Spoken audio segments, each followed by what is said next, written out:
ಎಲ್ಲರಿಗೂ ನಮಸ್ಕಾರ. ಮೊದಲಿಗೆ ಎಲ್ಲರಿಗೂ ದಸರಾ ಶರನ್ನವರಾತ್ರಿಯ ಶುಭಾಶಯಗಳು. ಬನ್ನಿ ಗಿಡದ ಹತ್ರ ನಿಂಬೆ ಹಣ್ಣಿನ ದೀಪ ಹಚ್ಚಬೇಕಾ ಹಚ್ಚಬಾರ್ದಾ, ಹಚ್ಚಿದ್ರೆ ಯಾವಾಗ ಹಚ್ಚಬೇಕು, ಹೇಗೆ ಹಚ್ಚಬೇಕು ಅಂತ ಕೆಲವು ಜನ ಕಮೆಂಟ್ಸ್ ಅಲ್ಲಿ ಕೇಳ್ತಾ ಇದ್ರು. ಕಮೆಂಟ್ಸ್ ಅಲ್ಲಿ ಕ್ಲಿಯರ್ ಆಗಿ ಹೇಳಕ್ಕಾಗಲ್ಲ ಅಂತ ಈ ವಿಡಿಯೋ ಮಾಡ್ತಾ ಇದ್ದೀನಿ. ನಿಂಬೆ ಹಣ್ಣಿನ ದೀಪ ಹಚ್ಚೋದು ಹೇಗ್ ಬಂತು ಅನ್ನೋದು ಪುರಾಣದ ಒಂದು ಕತೆ ಕೂಡ ಇದೆ, ಅದನ್ನ ಚುಟುಕಾಗಿ ಹೇಳ್ತೀನಿ. ನಿಂಬಾಸುರ ಅಂತ ಒಬ್ಬ ರಾಕ್ಷಸ ಇರ್ತಾನ, ಆತ ವರಗಳನ್ನ ಪಡೆದಿರ್ತಾನ, ಅದರಿಂದ ಬಹಳ ಕೆಟ್ಟದಾಗಿ ವರ್ತನೆ ಮಾಡ್ತಾ ಇರ್ತಾನ. ಇದನ್ನ ನೋಡಿದ ಅಗಸ್ತ್ಯ ಮುನಿಗಳು ದೇವಿಗೆ ಹೋಗಿ ಕೇಳ್ತಾನ, ನಿಂಬಾಸುರನಿಂದ ಬಹಳ ತೊಂದರೆ ಆಗ್ತಾ ಇದೆ ಅಂತ. ಆಗ ದೇವಿ ನಿಂಬಾಸುರನನ್ನ ಸಂಹಾರ ಮಾಡೋದಕ್ಕೆ ಬರ್ತಾಳೆ. ತಾನ್ ಮಾಡಿದ ತಪ್ಪು ನಿಂಬಾಸುರನಿಗೆ ಅರ್ಥ ಆಗುತ್ತೆ. ಅವಾಗ ತನ್ನ ತಪ್ಪಿಗಾಗಿ ದೇವಿಯನ್ನ ಕ್ಷಮೆ ಯಾಚಿಸ್ತಾನೆ. ಅವಾಗ ದೇವಿ ಹೇಳ್ತಾಳೆ, ನೀನು ಮುಂದಿನ ಜನ್ಮದಲ್ಲಿ ನಿಂಬೆ ಹಣ್ಣಿನ ಫಲ ಆಗಿ ಹುಟ್ಟು. ಆ ನಿಂಬೆ ಹಣ್ಣಿಂದ ನನಗೆ ಯಾರು ದೀಪ ಹಚ್ತಾರೋ ರಾವು ಕಾಲದಲ್ಲಿ, ಹಾಗೆ ನಿಂಬೆ ಹಣ್ಣಿನ ಹಾರ ಹಾಕ್ತಾರಲ್ಲ ಅವ್ರಿಗೆ ಏನಾದ್ರೂ ರಾವು ಕೇತು ದೋಷ ಇದ್ರೆ, ಶನಿ ದೋಷ ಇದ್ರೆ, ಕುಜ ದೋಷ ಇದ್ರೆ, ಹಾಗೆ ಏನಾದ್ರು ಗ್ರಹಗತಿ ಚೆನ್ನಾಗಿದ್ದಿಲ್ಲ ಅಂದ್ರೆ ಅವರು ನಿಂಬೆ ಹಣ್ಣಿನ ದೀಪ ಹಚ್ಚೋದ್ರಿಂದ ಅವರಲ್ಲಿರೋ ದೋಷಗಳು ನಿವಾರಣೆ ಆಗುತ್ತೆ.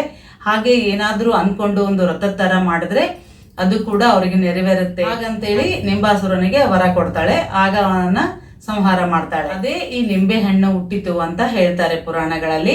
ಹಾಗಾಗಿ ನಾವು ಈ ನಿಂಬೆ ಹಣ್ಣಿನ ದೀಪನ ಓನ್ಲಿ ಶಕ್ತಿ ದೇವಿಗಳಲ್ಲಿ ಮಾತ್ರ, ಅಂದ್ರೆ ಶಕ್ತಿ ದೇವಿ ಗುಡಿಗಳಲ್ಲಿ ಮಾತ್ರ ಈ ನಿಂಬೆ ಹಣ್ಣಿನ ದೀಪನ ಬೆಳಗಿಸ್ಬೇಕು. ಅಂದ್ರೆ ಈಗ ಬನಶಂಕರಿಯಲ್ಲಿ, ಕಾಳಿಕಾ ಮಾತಾ ಅಥವಾ ಮಾರಮ್ಮ ಟೆಂಪಲ್ ಅಲ್ಲಿ, ಇಲ್ಲಾಂದ್ರೆ ಗ್ರಾಮ ದೇವತೆಗಳಿರ್ತಾರಲ್ಲ ಅಂತವರಲ್ಲಿ, ಅಂದ್ರೆ ಯಾವುದೇ ಒಂದು ಶಕ್ತಿ ದೇವಿಗಳಲ್ಲಿ ಮಾತ್ರ ಈ ದೀಪನ ಹಚ್ಚಬೇಕು. ಅಮ್ಮನವರೇ ಅಂತ ಹೇಳಿ ನಾವು ಲಕ್ಷ್ಮೀ ದೇವಿ ಗುಡಿಗಳಲ್ಲಾಗ್ಲಿ ಅಥವಾ ಸರಸ್ವತಿ ದೇವಾಲಯಗಳಲ್ಲಾಗ್ಲಿ ಈ ದೀಪನ ಹಚ್ಚಬಾರ್ದು. ಹಾಗೆ ಯಾವುದೇ ಕಾರಣಕ್ಕೂ ಕೂಡ ಮನೆಯಲ್ಲಿ ಕೂಡ ಈ ದೀಪಾರಾಧನೆ ಮಾಡಬಾರ್ದು. ಅದು ವಿಶೇಷವಾಗಿ ರಾವು ಕಾಲ ಇರುತ್ತಲ್ಲ, ಡೈಲಿ ರಾವು ಟೈಮ್ ಅಂತ ಇರುತ್ತೆ, ಆ ಕಾಲದಲ್ಲಿ ಮಾತ್ರ ಹಚ್ಚಬೇಕು. ಅದು ಮಂಗಳವಾರ ಮತ್ತು ಶುಕ್ರವಾರ ಎರಡೇ ದಿನಗಳಲ್ಲಿ ಹಚ್ಚಬೇಕು. ಇದು ಹಚ್ಚತನ ನಾವು ಕೆಲವು ನಿಯಮಗಳನ್ನ ಕೂಡ ಪಾಲನೆ ಮಾಡಬೇಕು. ಅವತ್ತಿನ ದಿನ ನಾನ್ ವೆಜ್ ಅನ್ನ ತಿನ್ಬಾರ್ದು, ಮಾಂಸಾಹಾರ ಮಾಡಬಾರ್ದು, ಹಾಗೆ ಬ್ರಹ್ಮಚಾರ್ಯನ ಪಾಲನೆ ಮಾಡಬೇಕು. ಹಾಗೆ ಈ ದೀಪ ಹಚ್ಚತನ ಕೂಡ ಉಪವಾಸನ ಇರಬೇಕು. ಮಂಗಳವಾರ ಆದ್ರೆ ಮಧ್ಯಾಹ್ನ 3 ಗಂಟೆಯಿಂದ ರಾವ್ ಟೈಮ್ ಬರುತ್ತೆ. ಶುಕ್ರವಾರ ಆದ್ರೆ ಬೆಳಗ್ಗೆ 10:30ಯಿಂದ 12 ಗಂಟೆ ತನಕ ಇರುತ್ತಲ್ಲ, ಆಗ ನೀವು ಈ ದೀಪನ ಬೆಳಗಿಸ್ಬೋದು. ಈ ರಾವು ಕಾಲದಲ್ಲಿ ದೀಪಾರಾಧನೆ ಹೇಗ್ ಮಾಡ್ಬೇಕು ಅನ್ನೋದು ಒಂದು ವಿಡಿಯೋ ಮಾಡಿ ಅಪ್ಲೋಡ್ ಮಾಡಿದ್ದೀನಿ. ಆ ವಿಡಿಯೋ ಲಿಂಕ್ ಇದ್ರ ಕೆಳಗಡೆನೆ ಕೊಟ್ಟಿರ್ತೀನಿ. ಅದ್ರಲ್ಲಿ ನೋಡಿದ್ರೆ ಡೀಟೇಲ್ ಆಗಿ ಹೇಳಿದ್ದೀನಿ. ಅದ್ರ ರೀತಿ ನೀವು ದೀಪನ ಬೆಳೆಸ್ಕೋಬಹುದು. ನಮ್ ಟಾಪಿಕ್ ಏನು, ಬನ್ನಿ ಗಿಡದಲ್ಲಿ ಬೆಳಗಿಸ್ಬೇಕಾ ಬೆಳಗಿಸ್ಬಾರ್ದಾ? ನಾವು ಬನ್ನಿ ಗಿಡಕ್ಕೆ ಯಾವಾಗ ಹೋಗ್ತೀವಿ ಹೇಳ್ರಿ? ಅರ್ಲಿ ಮಾರ್ನಿಂಗ್ ಹೋಗ್ತೀವಿ. ಅರ್ಲಿ ಮಾರ್ನಿಂಗ್ ರಾವ್ ಟೈಮ್ ಇರೋದಿಲ್ಲ. ಹಾಗಾಗಿ ನಾವು ಬನ್ನಿ ಗಿಡದಲ್ಲಿ ದೀಪನ ಬೆಳೆಸಂಗಿಲ್ಲ. ನಾನು ಇಲ್ಲಿವರೆಗೆ ಬನ್ನಿ ಗಿಡದ ಹತ್ರ ನಿಂಬೆಹಣ್ಣಿನ ದೀಪ ಹಚ್ಚಿದಿನಲ್ಲ, ನನ್ಗೆ ಏನಾನ ಕೆಟ್ಟದಾಗತ್ತಾ ಅಂತ ನಿಮ್ಗೆ ಅನ್ಸ್ಬೋದು. ನಾವು ತಿಳಿದೇ ಮಾಡಿರ್ತಕ್ಕಂಥ ತಪ್ಪು ಅಮ್ಮ ಕ್ಷಮಿಸೇ ಬಿಡ್ತಾಳ, ನಿಮ್ಗೇನು ತೊಂದರೆ ಆಗೋದಿಲ್ಲ. ನೀವು ಬನ್ನಿ ಗಿಡದ ಹತ್ರ ದೀಪ ಬೆಳಗಿಸ್ಬೇಕು ಅಂತ ಅನ್ಕೊಂಡ್ರೆ ಶುಕ್ರವಾರದ ದಿನ ಅಥವಾ ಮಂಗಳವಾರದ ದಿನ ಅಥವಾ ದುರ್ಗಾಷ್ಟಮಿ ಬರುತ್ತಲ್ಲ, ಅವತ್ತು ಕೂಡ ನಿಂಬೆಹಣ್ಣಿನ ದೀಪನ ಬೆಳಗಿಸ್ಬೋದು. ಅದು ಕೂಡ ರಾವ್ ಟೈಮ್ ಅಲ್ಲಿ ಬೆಳಗಿಸ್ಬೇಕು. ಶುಕ್ರವಾರ ಆದ್ರೆ 10:30ಯಿಂದ 12 ತನ, ಮಂಗಳವಾರ ಆದ್ರೆ 3ರಿಂದ 4 ತನ. ಅಷ್ಟಮಿ ದುರ್ಗಾಷ್ಟಮಿ ನೀವು ಯಾವ ವಾರ ಬರುತ್ತೆ ಅದ್ರ ಮೇಲೆ ತಿಳ್ಕೊಂಡು ಅವತ್ತಿನ ರಾವ್ ಟೈಮ್ ಯಾವಾಗಾದ್ರೂ ನೋಡ್ಕೊಂಡು ಅವಾಗೂ ಕೂಡ ನೀವು ಬನ್ನಿ ಗಿಡದ ಹತ್ರ ಆಗ್ಲಿ ದೇವಾಲಯಗಳಲ್ಲಾಗಲಿ ದೀಪನ ಹಚ್ಬೋದು. ನಾವು ಬೆಳಗಿನ ಜಾವ ಗಿಡಕ್ಕೆ ಹೋಗೋದಕ್ಕ ಅಲ್ಲಿ ನಿಂಬೆಹಣ್ಣಿನ ದೀಪ ಹಚ್ಚಿದ್ರೆ ಅವಾಗ ಏನು ಉಪಯೋಗ ಇಲ್ಲ. ಅದು ಒಂದು ವ್ರತದ ತರ ಹಚ್ಬೇಕು. ಈ ವ್ರತ ಹೇಗ್ ಮಾಡ್ಬೇಕು, 1 ದೀಪ ಹಚ್ಬೇಕಾ, 1 ನಿಂಬೆಹಣ್ಣಿನ ದೀಪ ಹಚ್ಬೇಕಾ, 5 ನಿಂಬೆಹಣ್ಣಿನ ದೀಪ ಹಚ್ಬೇಕಾ, 9 ನಿಂಬೆಹಣ್ಣಿನ ದೀಪ ಹಚ್ಬೇಕಾ, ಅದೆಲ್ಲ ಒಂದು ವ್ರತದ ತರ ಇದೆ. ಅದನ್ನೆಲ್ಲ ನಾನು ಈಗಾಗಲೇ ಒಂದು ವಿಡಿಯೋ ಮಾಡಿ ಹೇಳಿದ್ದೀನಿ ಅಂತ ಹೇಳಿದ್ನೆಲ್ಲ, ಅದನ್ನ ನೋಡಿ. ಹಾಗೆ ಈ ದೀಪಾರಾಧನೆ ಮಾಡ್ಬೇಕಾಯ್ತಂದ್ರೆ ನೀವು ಚೆನ್ನಾಗಿ ಒಂದು ರೇಷ್ಮೆ ಸೀರೆ ಉಟ್ಕೊಂಡು ಹೋಗ್ಬೇಕು.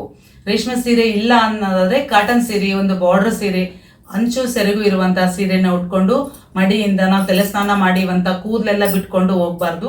ಜಡೆ ಹಾಕೊಂಡು ಒಂದು ಹೂ ಮುಡ್ಕೊಂಡು ಲಕ್ಷಣವಾಗಿ ನವರಾತ್ರಿಯಲ್ಲೂ ಕೂಡ ಬನ್ನಿ ಮರದ ಪೂಜೆ ಮಾಡ್ತಾ ಇರ್ತಾರಲ್ಲ, ಅಲ್ಲಿ ಕೂಡ ನೀವು ಹೋಗಿ ಈ ದೀಪಾರಾಧನೆ ಮಾಡ್ಕೋಬಹುದು.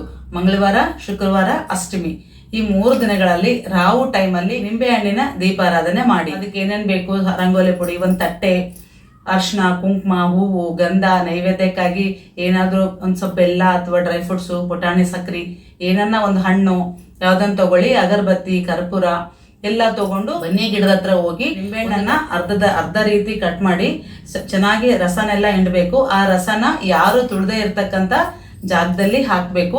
ಅದನ್ನ ನಿಧಾನಕ್ಕೆ ಈ ತರ ಉಲ್ಟಾ ಮಾಡ್ಕೊಂಡ್ರೆ, ಮತ್ತೆ ನಾವು ಫೋರ್ಸ್ ಮಾಡಿದ್ರೆ ಸಿಳಿ ಬಿಡ್ತದ. ಆ ತರ ಸಿಳಿದ್ರೆ ಚೆನ್ನಾಗ್ ಅನ್ಸಂಗಿಲ್ಲಲ್ಲ. ಹಾಗಾಗಿ ಉಲ್ಟಾ ಮಾಡಿಕೊಂಡು ಒಂದರಲ್ಲಿ 2 ಕಡಲೆ ಬತ್ತಿ ಅಂದ್ರೆ ಹೂ ಬತ್ತಿ ಅಂತಾರಲ್ಲ ಅಂಥದನ್ನ ಒಂದು ಹಚ್ಚಬಾರ್ದು, 2 ಹಚ್ಚಬೇಕು. ಅವು ತುಪ್ಪದಲ್ಲಿ ನೆನೆಸಿಟ್ರೆ ತುಂಬಾ ಚೆನ್ನಾಗಿ ಉರಿತಾವ. ಅವಾಗಿಂದ ಅವಾಗ ನಾವು ಹಚ್ಚಿಟ್ರೆ ಬೇಗ ಉರಿತದಲ್ಲ. ಹಾಗಾಗಿ ನೀವು ಒಂದಿನ ಮೊದಲೇ ತುಪ್ಪದಲ್ಲಿ ನೆನೆಸಿಟ್ಟು ತಗೊಂಡೋಗ್ಬೇಕು. ಒಂದು ನಿಂಬೆ ಹಣ್ಣಿನಲ್ಲಿ 2 ಹೂ ಬತ್ತಿಗಳನ್ನಿಟ್ಟು ಒಂದು ಅಷ್ಟದಳ ಪದ್ಮ ಆಗಲಿ ಯಾವುದೇ ಆಗಲಿ ಒಂದು plate use and throw plate ಸಿಗ್ತಾವಲ್ಲ, ಹಾಗಂತ ಪ್ಲಾಸ್ಟಿಕ್ ಬಳಸಬಾರ್ದು. ಈಗ ಅಡಿಕೆ ಮರ ಆಗಲಿ ಅಥವಾ ಪೇಪರ್ ಪ್ಲೇಟ್ಸ್ ಆಗಲಿ ಸಿಗ್ತಾವಲ್ಲ, ಆ ಥರ ಪ್ಲೇಟ್ ತೊಗೊಂಡು ಅದರಲ್ಲಿ ಅಷ್ಟದಳ ಪದ್ಮ ಹಾಕಿ ಅರಿಶಿಣ ಕುಂಕುಮ ಹಾಕಿ ಸುತ್ತ ದೀಪನ ಹಚ್ಚಬೇಕು. ಒಂದೊಂದಾಗಿ ಕುಂಕುಮ ಹಚ್ಚಿ ಪೂಜೆ ಮಾಡಿ ಒಂದೊಂದು ಹೂವು ಏರಿಸಿ ಎಲ್ಲ ಬತ್ತಿಗಳನ್ನು ಜೋಡಿಸ್ಕೋಬೇಕು. ಜೋಡಿಸ್ಕೊಂಡಾದ್ಮೇಲೆ ಒಂದು ಏಕಹಾರತಿ ತಗೊಳ್ಳಿ, ಒಂದು ಬತ್ತಿ ಅಥವಾ ಉದಿನ ಕಡ್ಡಿಯಿಂದಾಗಲಿ.